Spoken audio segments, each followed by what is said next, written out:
입니다. 욥은 족장 시대에 살았던 사람입니다. 그때는 하나님이 율법의 말씀을 기록해 두지 않으셨기 때문에 하나님이 제사장 제도를 체계적으로 세우시지도 않았기 때문에 아브라함도 그랬고 욥도 그랬고 제사장이 아니었지만 제단을 쌓고 하나님께 제사를 드렸습니다. 뿐만 아니라 욥의 시대에 욥이 200세를 살고 세상을 떠났는데 족장들의 수명과 유사하고 야곱의 시대에 나오는 그 화폐 단위가 욥기에도 등장을 합니다. 그래서 같은 시대의 사람이다라고 우리가 헤아려 볼 수 있습니다. 그 시대의 족장의 시대에 아브라함만 하나님을 믿고 아브라함만 신앙생활을 하지는 않았던 거죠. 욥과 같은 사람이 있었고 또 아브라함이 11조를 바쳤던 하나님의 제사장 멜기세덱이 갑자기 튀어나오지 않습니까? 그런 사람들의 존재를 놓고 봤을 때 시대마다 하나님이 택하셔서 부르셔서 쓰는 사람들이 있었다는 것을 알 수 있습니다. 자유주의 신학자들은 욥기의 이야기가 실제 이야기가 아니라 어떤 교훈을 전달하기 위해서 가공된 이야기다 이런 주장을 합니다마는 그들의 말대로 한다면 성경의 말씀이 하나님의 말씀이 민족마다 가지고 있는 그 수많은 신화나 이야기, 수라에 다르지 않을 것입니다. 유일한 하나님의 진리의 말씀이라고 할 수 없겠죠. 그들의 주장은 그렇게 하고 싶지만 너무 속내가 드러나는 것 같으니 교훈을 주기 위해서 만들어진 이야기다 그렇게 그럴듯하게 포장을 합니다마는 하나님 분명히 욥이 실제했던 사람으로 말하고 계시고 또 특별히 경건한 믿음의 사람이었다는 것을 욥기의 첫 부분에 기록을 해 두셨습니다. 1장 1절에 우스 땅에 욥이라 불리는 사람이 있었는데 그 사람은 온전하고 정직하여 하나님을 경외하고 악에서 떠난 자더라. 여러분, 하나님께서 우스 땅에 욥이 살았고 구체적인 지명과 인명이 등장하고 그 사람에 대한 하나님의 평가가 등장하는데 이게 소설이면 하나님이 성경을 소설로 쓰셨습니까? 그럴 리는 없겠죠. 욥은 우리 잘 아는 바처럼 고난당하는 믿음의 사람, 그 모든 모습을 보여주는 대표적인 모범적인 사람으로 욥이 많이 인용이 되고 또 우리가 그렇게 알고 있습니다만은 그 고난당한 욥에 와서 위로하겠다는 그 친구들은 다른 평가를 내리죠. 네가 지은 죄가 있으니 벌을 받는 거 아니냐. 이거 친구들마다 똑같은 이야기를 하는 거예요.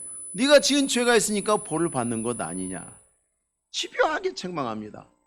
욥이 거기에 끊임없이 항변하죠. 뭐라고 항변합니까? 나도 모르겠다. 나도 모르겠다. 왜 이런 일을 당하는지 나도 모르겠다. 욥기 6장에 보면 내게 가르쳐서 나의 허물된 것을 깨닫게 하라. 내가 잠잠하리라. 옳은 말이 어찌 그리 고통스러운고 너희의 책망은 무엇을 책망함이냐. 이 이야기는 뭐냐면 나도 모르겠으니까 내가 뭘 잘못했는지 나한테 말 좀 해줘. 나도 답답해. 너희들이 그렇게 똑똑하면 내가 뭘 잘못했는지 말 좀 해줘. 내가 좀 알고 싶다. 뭘 잘못했는지. 그 이야기죠. 맞는 말이라고 아무데나 갖다 붙이지 마. 맞는 말, 옳은 말이 어찌 그리 고통스러운고. 맞는 말인데 아무데나 갖다 붙이니까 억울한 사람이 가슴이 구멍이 나는 거죠. 7장 11절에 그런즉 내가 내 입을 금하지 아니하고 내 영혼의 아픔 때문에 말하며 내 마음의 괴로움 때문에 불평하리라. 사실 고난 자체가 주는 고통보다는 내가 고난당하는 이유를 알지 못하기 때문에 그런 경우에는 주로 무슨 마음이 듭니까? 억울하다. 억울하다. 내가 왜 이래야 되는데 하는 그런 생각이 들게 되죠. 그게 욥을 더 고통스럽게 했던 것이 분명해요. 욥기 전체를 읽어보면 그게 묻어나죠. 너무 억울하다. 실제로 하나님께서 욥에 대한 기록해 놓은 걸 봐도 욥이 징계와 재난을 당할 이유가 없어 보여요. 나오지 않습니까? 온전하고 정직하고 하나님을 경외하고 악에서 떠난 사람, 이 정도 평가받으면 정말 최상의 평가 아닙니까? 하나님께서 이런 점수를 매기셨다면 욥은 정말 대단하게 평가를 받은 겁니다. 근데 욥도 친구들과 논쟁을 하다 보니까 친구들의 논쟁의 논지에 핵심이 뭡니까? 인과론이거든요. 너는 벌 받았다.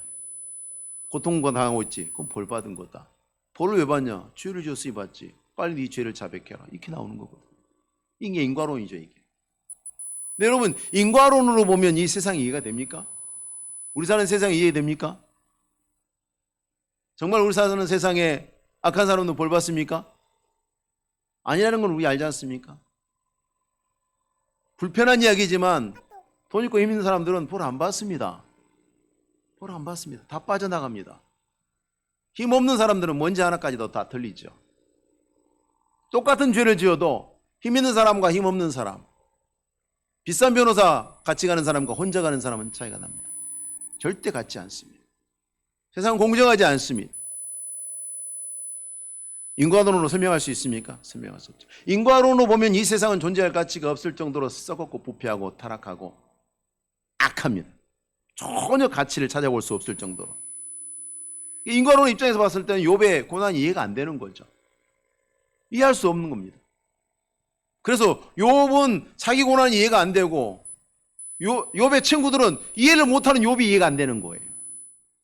똑같은 인과론의 입장을 보니까 이 친구들은 죄가 있을 것이라고 욥은 도대체 뭐가 잘못됐는데 이렇게 이야기하는 거죠. 서로 같은 입장을 가지고 다른 평가를 내면서 비난하고 있습니다.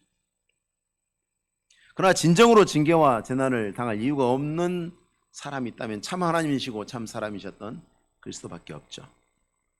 히브리서 4장 15절에 그리스도의 정확한 모습을 이렇게 기록했습니다. 우리에게 있는 대제사장은 우리의 연약함을 동정하지 못하실 리가 아니요 모든 일에 우리와 똑같이 시험을 받으신 이로되 죄는 없으시니. 구세주 예수께서 하나님의 구원을 이루기 위해서 이 땅에 오셨던 독특한 존재시죠.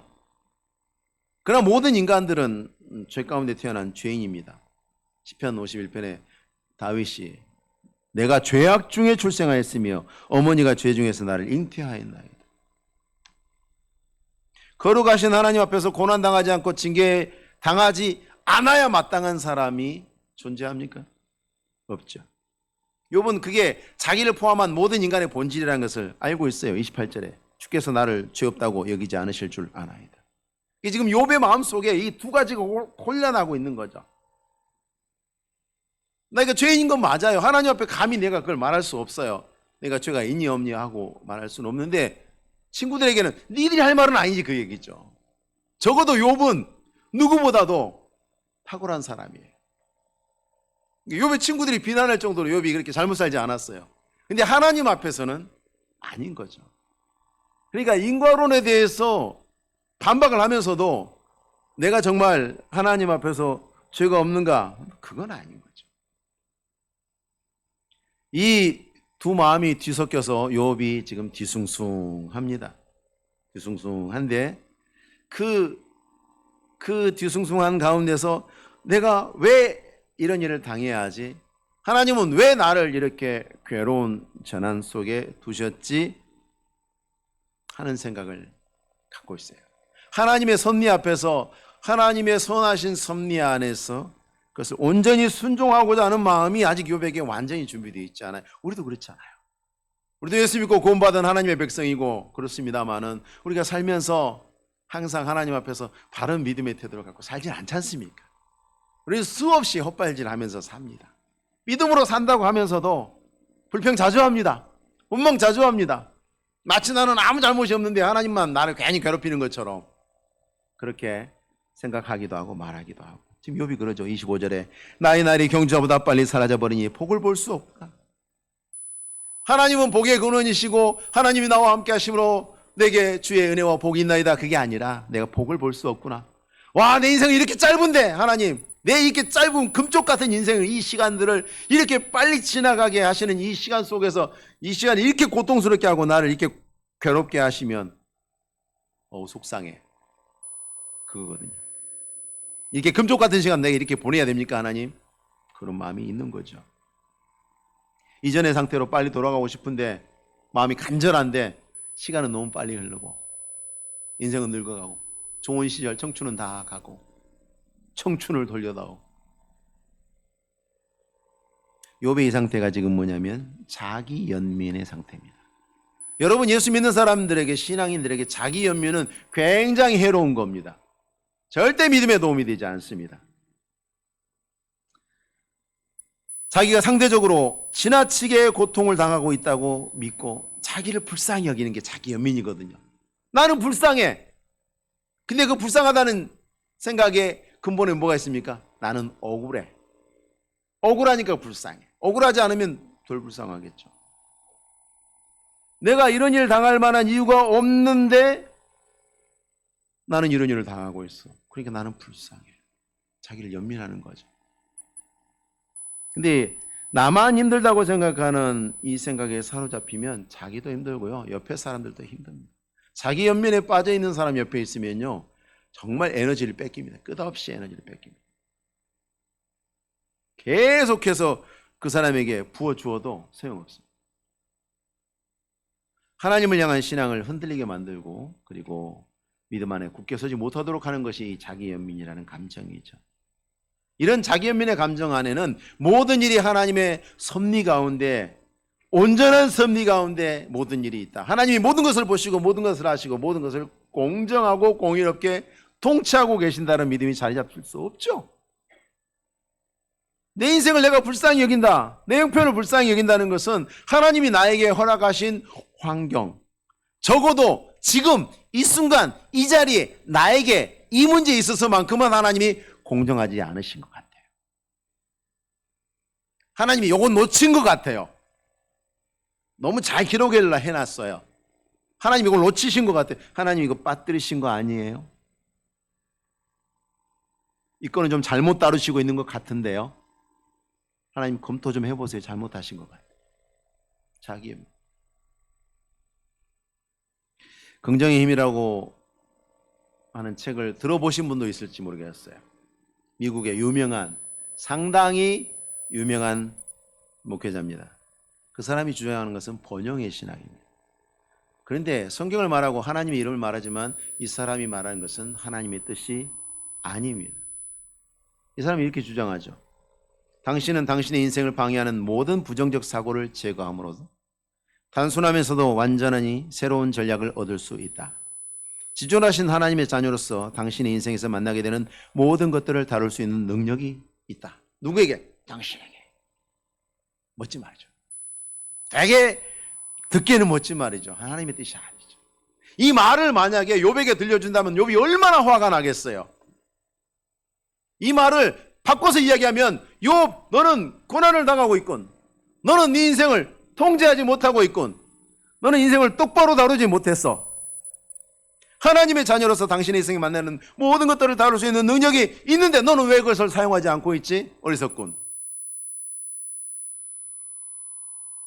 당신의 인생을 방해하는 모든 부정적 사고를 제거해. 그럼 너는 행복해질 거야. 여기 화가 날까요, 안 날까요? 기가 막히겠죠. 욥은 다른 이야기를 합니다. 27절에 보십시오. 가령 내가 말하기를 내 불평을 잊고 얼굴빛을 고쳐 즐거운 모양을 하자 할지라도 내 모든 고통을 두려워하오니 주께서 나를 죄 없다고 여기지 않으실 줄 아나이다. 내 불평을 잊고 얼굴빛을 고치고 즐거운 모양을 하자. 너무나 극단적인 상황 속에서 일부러 긍정적인 태도를 가지고 즐겁고 명랑한 얼굴을 해본 거예요. 돼야 안 돼요? 안 돼요. 아무 소용없는 일이라는 결론을 내렸습니다. 우리가 삶에서 만나는 일들에 대해서 긍정적인 태도를 갖는 것 그 자체만으로 그것이 어떤 잠깐 위안을 줄 수 있습니다만 근본적인 대처 방법은 아닙니다. 하나님이 추천하시는 방법도 아닙니다. 낙천적이고 긍정적인 태도를 가지고 있는 것 자체가 가치를 갖고 있지는 않습니다. 그것이 삶을 변화시키지 못합니다. 어떤 광고, TV 광고에 그런 거 나오죠. 행복해져라, 행복해져라. 하루 종일 행복해져라 하면 행복해집니까? 그렇습니까? 나는 괜찮아, 괜찮아, 괜찮아 그러면 괜찮아집니까? 안 아프다, 안 아프다, 안 아프다면 안 아파집니까? 그런 게 어디 있습니까? 긍정을 하더라도 하나님의 섭리를 긍정해야죠.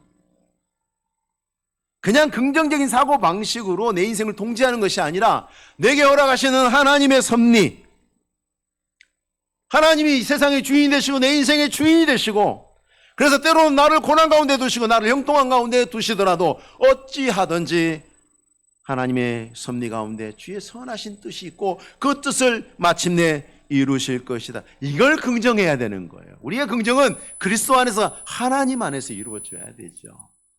그냥 긍정적인 생각으로 웃으면 복이 오니까 이렇게 말하는 것이, 억지로라도 웃으면 세포를 속여서 세포를 건강하게 만든다고 하는 그런 말도 안 되지만 말이 되는 것 같은 그런 이야기들에 우리가 속아서는 안 되는 거죠.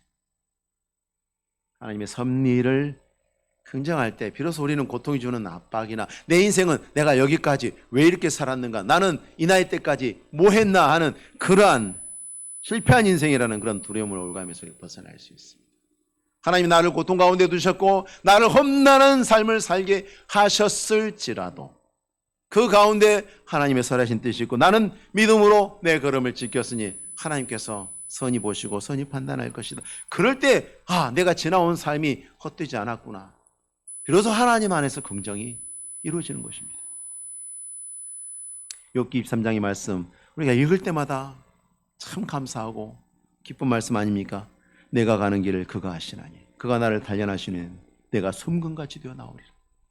나는 모르겠는데 내가 가는 길이, 내가 지금 앞으로 어디로 갈지도 모르겠고 언제 하나님 나를 부르실지도 모르겠고 내가 나이 들어서 병으로 고통당할지 아니면 하나님 부르실 때까지 건강하게 살지 나는 모르겠다는 얘기죠. 앞으로 내 인생에 무슨 일이 날지는 모르겠지만 하나님은 아신다. 이게 긍정이에요. 이게 진정으로 신앙인들이 가져야 될 긍정이죠. 자기를 속이는 긍정이 아니라 하나님이 섭리를 긍정하셔야 합니다. 욥이 자신의 고통스러운 형편을 타개해 보려고 시도했던 두 번째, 자기 행위와 공로를 의지하는 거죠. 역시 아무 소득이 없습니다. 30절 말씀에 내가 눈 녹은 물로 몸을 씻고 잿물로 손을 깨끗하게 할지라도 주께서 나를 개천에 빠지게 하시리니 내 옷이라도 나를 싫어하리라. 자, 내게 일어난 이 재난의 성격이 하나님이 죄에 대한 심판이라고 한다면, 그 심판의 이유가 나에게 있는 더러움이라고 한다면, 그 더러움을 내가 씻어서 깨끗하게 하고 정결하게 하면 자유로워지지 않겠는가, 하나님의 심판에서. 이론상으로 맞는 말씀인데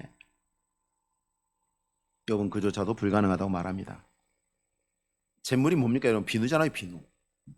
옛날에는 비누 그걸로 해서 빨래를 했지 않습니까? 우리 조상님들은. 자, 그런 노력들이, 인간의 그런 노력들이 죄를 없게 하지 못한다는 것입니다. 내 옷이라도 나를 싫어하리라. 나를 감싸고 있는 옷조차도 나를 싫어할 정도로 욥은 자신이 더럽고 부패하다는 탄식을 한 겁니다. 인간의 공로나 인간이 자랑하는 의로움은 하나님 앞에서 다 그렇습니다. 사람들 앞에서는 아니죠. 욥이 반박한 건 뭐냐면 니들이 그렇게 말할 그건 아니란 얘기예요. 그러나 하나님 앞에 가면 나는 더러운 옷을 입고 있는 자예요. 하나님 앞에서. 이사야 64장에 무릇 우리는 다 부정한 자 같아서 우리 은은 다 더러운 옷 같으며 우리는 다 잎사귀같이 시들므로 우리의 죄악이 바람같이 우리를 몰아가나이다. 내 행위가 아니라 우리는 그리스도의 공로로만 죄를 씻죠. 내 행위로는 씻을 수가 없어요. 그게 우리의 한계고 우리의 본질이죠. 욥은 사람들 가운데 탁월한 사람이에요. 멋진 사람이고 훌륭한 사람이고 누구도 흠잡을만 하지 못해요. 예수님께서 말씀하셨잖아요. 근데 그런 짓을 누가 제일 잘해요? 눈에 들보 있는 사람들. 다른 사람 눈에 있는 티를 제일 잘 찾는 사람이 누구냐면 눈에 들보가 있는 사람들이에요. 한결같아요. 욥이 그렇게 말하는 거죠. 욥의 눈에 티가 있을 수도 있어요. 근데 들보 있는 사람이 할 말은 아니라는 거죠. 그래서 그들에 대해서 반박은 했지만 하나님 앞에 서면 욥은 한없이 작아지죠. 하나님께 칭찬을 받긴 했습니다만 하나님의 법정에서 하나님을 마주해서 설 자신은 없는 거예요. 친구들한테는 누구 앞에서도 당당하잖아요. 욥이. 그 세 친구 앞에서도 엘리야 앞에서도 욥이 안 밀립니다. 당당합니다. 근데 하나님 앞에서는 자신이 없어요. 32절에 하나님은 나처럼 사람이 아니신즉 내가 그에게 대답할 수 없으며 함께 들어가 재판할 수도. 하나님은 사람이 아니시죠. 자신이 비록 무고한 피해자다 그런 느낌도 갖고 있고 자기 연민도 갖고 있고 합니다만은 하나님 앞에 시비할 수 없다고 고백해요. 왜? 내가 죄가 있기 때문이라는 어떤 그런 느낌보다는 하나님하고 어떻게 내가 감히 근본적으로 다른 존재인데. 여러분 요즘 나오는 프로그램, 게임이나 프로그램 10년 전, 20년 전 컴퓨터에 한번 깔아보세요. 설치됩니까? 안 되죠. 뭐라고 합니까? 기계를 업그레이드 하세요. 안 돼요. 왜? 프로그램 문제 없어요. 컴퓨터가 이해를 못해요. 프로그램 아무 문제가 없는데 컴퓨터가 이해를 못한다니까요. 왜? 용량이 딸려서. 하나님의 모든 섭리를 우리에게 알려주신다고 하십시다. 여러분 언제 몇 날 며칠 몇 시에 어떻게 죽게 될지 알고 싶으세요? 알고 싶으세요? 감당할 수 있겠어요? 내일 일 알고 싶으세요? 뭐 그런 분들 있더라고요. 내일 로또 몇 번이 되는지 해가지고 로또 한번 맞아봤으면 좋겠다. 정말 알고 싶으세요? 모르는 게 낫습니다. 감당할 수 없습니다, 우리가. 여러분 감당할 수 있을 것 같아요? 앞으로 일어날 일들 감당할 수 있을 것 같아요? 못 감당합니다. 알려줘도 감당 못합니다, 우리가. 하나님의 모든 섭리를 이해할 수 없습니다. 예수님께서 십자가에 죽으시고 부활하실 것 제자들에게 얼마나 많이 얘기했어요. 복음서 보세요. 틈만 나면 제자들에게 말씀해 주시잖아요. 제자들 이해합니까? 못하잖아요. 예수님 십자가에 못 박히셨을 때 주께서 말씀하셨던 바로 그거구나. 한 명도 없어요. 주께서 부활하셨을 때 부활하신 주님 바로 알던가요? 모르죠. 한참 뒤에 성령께서 가르쳐 주시고 예수님이 나타나셔서 한참 설명해 줘야 비로소 그래서 욥기 마지막 부분에 하나님께서 욥에게 이렇게 질문을 하셔요. 38장부터 41장까지 3장에 걸쳐서 하나님께서 계속 욥에게 질문을 던지십니다. 뭐라고? 너 아느냐? 너는 아느냐? 아무것도 모르면서 왜 다 아는 것처럼 너는 말하느냐? 계속 묻잖아요. 42장에 욥이 뭐라고 해요? 입을 가리죠. 주여 할 말 없습니다. 입을 가려. 친구들에게는 그렇게 청산유수로 말 잘하던 욥이 하나님께서 너는 아느냐 너는 아느냐 너는 아느냐 그러니까 나중에 가서 입을 딱 할 말이 없습니다. 여기에 욥의 답답함이 있고 우리의 답답함이 있죠. 우리 신자들도 욥 같은 답답한 마음을 종종 경험하면서 삽니다. 하나님 왜 이렇게 하셨나요? 알지도 못하고 이해도 안 됩니다. 알려줘도 이해가 안 되죠. 이사야 45장 9절에 질그릇 조각 중 한 조각 같은 자가 자기를 지으신 이와 더불어 다툴진대 화 있을진저 진흙이 토기장이에게 너는 무엇을 만드느냐 또는 네가 만든 것이 그는 손이 없다 말할 수 있겠느냐. 나 로마서에도 인용이 되지 않습니까? 같은 장의 11절에 이스라엘의 거룩하신 이 곧 이스라엘을 지으신 여호와께서 이같이 말씀하시되 너희가 장래일을 나에게 물으며 또 내 아들들, 여기서 말하는 아들들은 하나님이 부리는 천사들 말하는 거죠. 내 아들들과 내 손으로 한 일에 관하여 내게 명령하려느냐. 하나님 요건 잘 됐고 요건 뭐 쏘쏘하고 요건 잘못하신 것 같아요. 요건 그렇게 하지 말고 이렇게 하셨어야죠. 너희가 그럴 주제가 되느냐 물으시는 거죠. 하물며 하나님의 법정에서 시비를 한다? 상상도 할 수 없는 일이죠. 아무도 자신을 이해해 주는 사람이 없고 하나님 앞에서 자신을 위해서 중재해 줄 이도 없습니다. 욥의 탄식 속에는요 피조물의 한계, 인간의 한계를 넘어서 영원한 완전한 구원의 소망이 담겨 있습니다. 33절에 우리 사이에 손을 얹을 판결자도 없구나. 있었으면 좋겠는데 없구나. 누가 사람들에게 나의 억울함을 설명해주고 하나님의 법정에서 나를 위해서 탄원해줄 중보자가 있었으면 좋겠는데 없구나. 없구나라는 말은 바꿔 얘기하면 뭡니까? 있었으면 좋겠는데 신경도 안 쓰는 사람은 없다고 말도 하지 않아요. 그렇잖아요. 그렇죠? 여러분 코끼리 발톱 필요하세요? 코끼리 발톱? 필요하시면 아무도 없죠? 그래서 코끼리 발톱이 없다고 탄식하는 분 아무도 없죠? 왜? 필요가 없거든. 필요가 없거든. 필요한데 없으면 없구나라고 탄식을 하는 거죠. 지금 욥이 없구나라고 탄식하는 건 뭐냐면 정말 있었으면 좋겠는데 누가 나를 위해서 중보를 좀 해주면 좋겠는데 없구나. 욥이 예수 그리스도께서 오실 것을 미리 알고 예언했다고 보기는 어렵습니다만 욥의 탄식 안에는 하나님 앞에서 중보자가 필요한 인간의 현실, 우리는 하나님 앞에서 우리를 중보할 중보자가 필요하다는 것이 드러나죠. 그가 누구고 어떤 역할을 하게 될지는 모르겠지만 인간이 스스로 하나님 앞에 설 수 없기 때문에 반드시 누군가의 중보가 필요하다는 것, 그건 간절할 수밖에 없습니다. 성경 전체에 중보자의 예표와 모형이 가득하죠. 노아의 방주는 심판받을 이 세상에 물로 심판을 받을 줄 알지도 못하고 알아도 이해를 못하고 그 세상을 향한 중보였죠. 아브라함이 소돔과 고모라를 위해서 중보하죠. 소돔과 고모라는 자기가 불로 심판받는 줄도 몰라요. 그런 줄도 모르고 왜 그런지도 알지 못합니다. 아브라함이 중보하죠. 요셉도 7년의 기근으로 애굽에 있는 모든 사람이 다 굶어 죽을 걸 애굽 사람이 아무도 몰라요. 요셉이 중보하잖아요. 요셉이 그들을 위해서 중보합니다. 자신에게 범죄한 형들, 요셉이 애굽의 총리가 자기가 죽이려고 했던 요셉인 줄 몰라요. 근데 이미 요셉은 형들을 보면서 마음으로 중보하고 있잖아요. 형들을 용서하고 하나님이 하실 땐 내가 어찌 형들을 할까? 이미 요셉의 마음속에서 중보하고 있는 거예요. 모르고 있어요, 요셉을. 그런데 요셉이 중보하죠. 소돔과 고모라도 마찬가지고 노아의 때도 마찬가지고 모세와 여호수아, 엘리야나, 엘리사나, 이사야나, 에레미야나 구약의 모든 선지자들의 사역도 하나님과 죄인 사이에 중보 사역이었습니다. 결국은. 그리고 하나님과 사람 사이에 유일하신 중보자이신, 완전하신 중보자이신 그리스도께서 이 땅에 오셔서 십자가에 죽으시고 부활하시고 영원한 중보자가 되셨죠. 내가 곧 길이요 진리요 생명이니 나로 말미암지 않고는 아버지께로 올 자가 없느니라.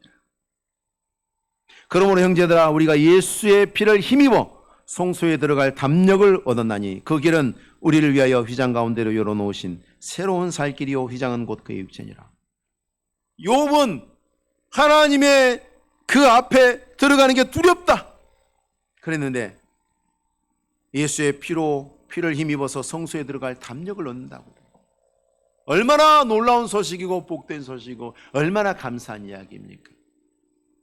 우린 다 욥만도 못한 사람들이잖아요. 그럼에도 불구하고 욥은 두려워했던 그 일을 우리는 담대함으로 아무렇지도 않게 편안하게 누리고 있지 않습니까? 아무리 봐도 중보해 줄 사람이 없다는 것을 보고 욥이 탄식하면서 마지막으로 기대는 게 뭐냐면 하나님의 자비하심에 기대죠. 자비하심. 3, 4절 말씀을 같이 한번 읽어보겠습니다. 시작. 주께서 그의 막대기를 내게서 떠나게 하시고 그의 위엄이 나를 두렵게 하지 아니하시기를 원하노라. 길게 써놨습니다마는 쉽게 말하면 뭡니까? 하나님 좀 봐주세요. 좀 봐주세요. 하나님. 하나님이 봐줄 이유가 없어요. 뭐 꼭 그래야 할 만한 필요도 없고 그럴 책임도 없어요. 욥이 하나님 앞에서는 할 말이 없어요. 그런데 좀 봐주세요. 이건 신앙이라면 누구나 당연히 마땅히 말할 수 있는 겁니다. 또 그래야 합니다. 하나님은 자비하신 아버지시기 때문에 하나님의 자비하심에 호소할 수 있어요. 자녀들도 그렇죠. 세상에서 모르는 남남이라면 수천억짜리 도자기를 깼어요. 그럼 물어줘야죠. 그럼 영락없이 물어줘야 되는 겁니다.